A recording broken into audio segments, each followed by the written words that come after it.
Bueno, hemos querido contactar, y ya lo tenemos en la línea telefónica, al abogado experto en Derecho Internacional, Fernando Fernández, a quien le damos la bienvenida a Benepress.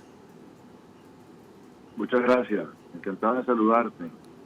A ver, señor Fernández, ¿qué significado tiene este último pronunciamiento de la Corte luego que se abriera el examen preliminar en febrero de 2018? Pasó mucho tiempo, pero al fin hubo un pronunciamiento. Sí, bueno, vamos a poner un poquito las cosas en orden, ¿no? En febrero se abrió de oficio lo que se llama el examen preliminar, que es un estudio previo a una investigación.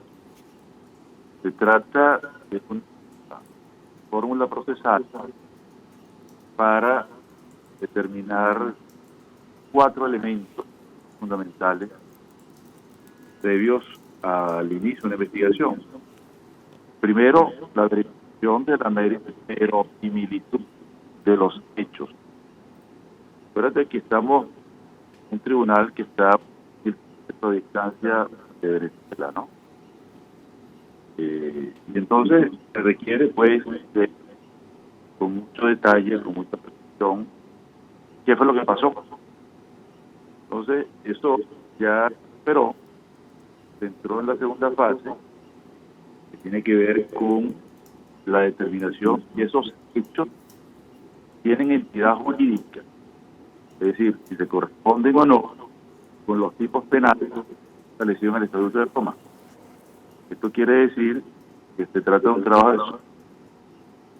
Una vez identificado que ya hay esta correspondencia, entonces se tiene que estudiar si hay o no competencia desde el punto de vista material, tiene que ver con tipos penales, de tipo de vista territorial y de punto de vista también personal. Eso es lo que determina de la segunda fase a la tercera. Y eso fue lo que anunció en su informe de ahora, de diciembre, de la Corte. Dice que probablemente, si concluyen sus análisis, podrá anunciar a principios del año que viene el pase a la tercera fase de admisibilidad, en la cual entonces se ve cumplen o no los supuestos de complementariedad. ¿Qué quiere decir complementariedad? Recordemos que el Estatuto de Roma era diáfana, de la competencia de estos asuntos corresponde en primer lugar al país en ejercicio de su soberanía.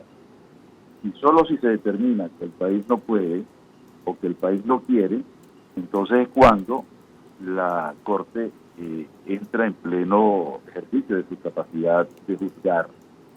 Entonces, eso sería un planteamiento que tendría que hacer la fiscal ante la sala de cuestiones preliminares y ellos tendrán que decidir si ocurre o no ese hecho. La cuarta fase, que es la última, cual ojalá se pasara este año, es si existen o no elementos para afirmar que hay interés de la justicia, sobre todo en torno a la gravedad y al interés de las víctimas, y hay un impacto también que puede ser muy la determinación de este hecho, es el impacto sobre la región, el impacto sobre los países fronterizos.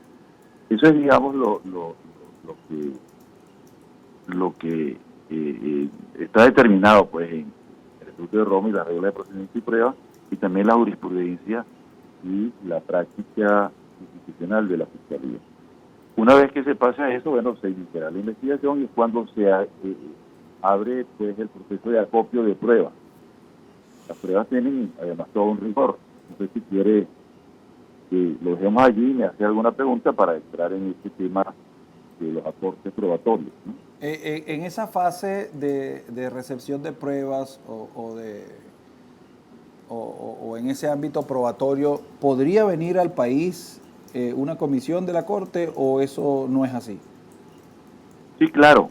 Acuérdate que Venezuela es un estado parte, Sí. está obligado a cooperar. Y la primera determinación sería esta, ¿no? Suponiendo que sean todos los supuestos que hemos hablado anteriormente, y que el Estado no demuestra que puede o que quiere enjuiciar los hechos, entonces en ese momento ya se abren todas las facultades investigativas de la fiscal, ¿no? Siempre y cuando, por supuesto, la sala de cuestiones preliminares, analizando toda esta documentación que le va a presentar la fiscal, diga sí, autorizo esa investigación. Ahora, Entonces, continúe. ahí es cuando podrían venir y también hacer investigación desde países vecinos, ¿no? Claro. Como ha ocurrido en el caso de Myanmar, por ejemplo, ¿no? Donde no había autorización, pero se han hecho las investigaciones desde Bangladesh. Claro, siempre va a ser más difícil, ¿no? Estar en otros estados haciendo la investigación. Sí. Ahora, por ejemplo, cuando uno ve en juicios, en la fase, digamos, de juicio de un proceso penal, uno ve que se citan a personas como órganos de prueba a los juicios para que declaren. ¿Eso también podría ocurrir en este caso? Digamos, podría haber citaciones, por ejemplo, a personal del Estado venezolano que es el que se está investigando. Sí, no solamente a personal que se está investigando, sino todo aquel que sirve de testigo. Claro. Y por supuesto, también necesitará a las víctimas, ¿no? Con el debido resguardo de su seguridad, por supuesto. Porque esto es muy importante. Todas aquellas personas que deseen plantear sus casos, o que tienen casos que plantear, que se han formado en el ámbito del derecho penal internacional, es algo muy distinto al ámbito de los organismos de derechos humanos, ¿no? Donde la responsabilidad no es personal, sino que es de los estados. Entonces tienen que tomar en cuenta que la seguridad de las víctimas, de los testigos, de los expertos, es un aspecto fundamental a considerar, ¿no? Entonces eso requiere pues autorización de todas estas personas para utilizar su nombre, y según el caso y según la gravedad o según el temor que se tenga, se podrán tomar algunas medidas de seguridad para preservar pues, su identidad y también su seguridad física, como podrás imaginar, ¿no? Sí. Entonces, justamente esta fase de investigación es sumamente delicada, que requiere pues una aproximación forense muy profesional, muy seria, muy sólida, a los fines pues de dar cumplimiento pues con las exigencias de las reglas de procedimiento y prueba, que son sumamente rigurosas. No se trata de litigar como se litiga en Venezuela, o se litiga en Colombia, o se litiga en Panamá, ante un organismo local, sino ante un organismo internacional que tiene unos protocolos muy rigurosos para certificar pues, la certeza probatoria de cada una de las cosas, y sobre todo, en términos de las pruebas, garantizar la custodia completa de las evidencias, ¿no? Eso que se llama la cadena de custodia es muy rigurosa. Es muy rigurosa y requiere pues un cumplimiento preciso de ciertas normas que garanticen la higiene y la total incolumidad de la prueba, ¿no? Con total seguridad, pues, que no sea alterada, que no sea manipulada, que no sea intervenida, deteriorada, aumentada, exagerada, disminuida, etcétera, ¿no? Eso es bien importante que tenerlo en consideración. Y eso vendrá una vez que se cumplan con las 4 fases del examen preliminar. Fíjese que uno se pone a pensar en cuánto tiempo tuvo que pasar para que Michelle Bachelet pudiera venir a Venezuela, o al menos una comisión de esta instancia de la ONU pudiera ingresar al país. Pudiera pasar lo mismo con la Corte, pudiera tener, por ejemplo, quienes administran el Estado, en este caso Nicolás Maduro, pudiera negarse a que no vinieran, además de tener que trabajar desde otros estados. ¿De qué manera puede presionar la Corte para poder hacer in situ la investigación? No debería, hasta ahora está cooperando, y no solamente está cooperando, está dando sus versiones, ¿no? El Estado, por lo que uno puede colegir del informe de la fiscal, tanto este como el anterior, e inclusive el informe de Moreno Campo en el año 2006, el Estado está prácticamente aportando sus visiones de lo que es su conducta, su comportamiento, ¿no? Entonces, no debería, yo creo que está participando. Inclusive me mandan noticias, uno ve en las páginas oficiales, noticias en inglés, noticias en español, de lo que vienen haciendo, de lo que vienen diciendo, dan su versión. Entonces, se trata de un litigio en un organismo internacional, y no veo razones para que se niegue a que vengan estos funcionarios. De hecho, no se ha negado para que venga la señora Bachelet. Inclusive, ya que está nombrada en el Consejo de Derechos Humanos una comisión para determinación de los hechos, no debería darse, ¿no? Entonces, no veo que vaya a haber ese tipo de objeciones, independientemente de la opinión que ellos mantengan, ¿no? Fíjese que en el país hay, bueno, quizá por lo que estamos viviendo, hay mucho nerviosismo y muchos hemos criticado la lentitud del proceso de la Corte Penal Internacional. Hay un personaje en la Corte que es Haifa el-Aizami, familiar de Tarek el-Aizami, funge como una especie de embajadora de Venezuela allí, aparentemente es como que la única de los países firmantes que está allí. ¿Qué tanto puede ser su injerencia en los procedimientos de la Corte? Bueno, en realidad ese cargo de embajador ante la Corte no existe, ¿no? Es una denominación local, sin ningún efecto procesal y sin ningún efecto en los procedimientos de la Corte, ¿no?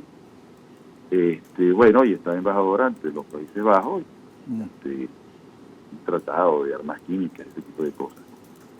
Está allí y el consejo para las ONGs y para quienes tengan casos de víctimas que presentar es que también hagan presencia, ¿no? Según los cánones formales del procedimiento y prueba que están establecidos, ¿no? Así que no veo que pueda haber mayor incidencia. Claro que ha habido todo un manejo mediático de todo este asunto, que hace pensar, que hace sospechar, que genera desconfianza, Sí, etcétera. Pero hasta ahora los lapsos que se han venido realizando son bastante claros, ¿no? Que en febrero de 2018 se abrió de oficio este asunto. En septiembre hubo la famosa remisión de los estados partes. Pensar que este año 2020, es decir, a 2 años, se abra la posibilidad de la admisibilidad, no es demasiado lento. No es demasiado lento. El caso, por ejemplo, de Colombia, se abrió el examen preliminar en el 2004, y estamos en 2019, y todavía no han tomado la decisión. No quiere decir que eso va a pasar en el caso de Venezuela, ¿no? sí. Yo creo que en el caso de Venezuela hay un elemento a favor, que es la misión de determinación de los hechos que creó el Consejo de Derechos Humanos, ¿no? Esa misión, cuyos titulares ya están designados, permitirá, pues, aclarar in situ qué pasó. Y Claro, eso será un abono importantísimo, ¿no? Será un abono importantísimo para seguir adelante en la culminación de la fase preliminar. así es. Esa misión que dejó Michelle Bachelet acá en Venezuela es clave, entonces. Sí, es muy importante. Y hay que estar dispuestos a colaborar con ellos, ¿no? Y me imagino que el gobierno también dará sus aportes con su visión de las cosas, ¿no? Así es. Bueno, le damos las gracias por habernos atendido acá en Benepress.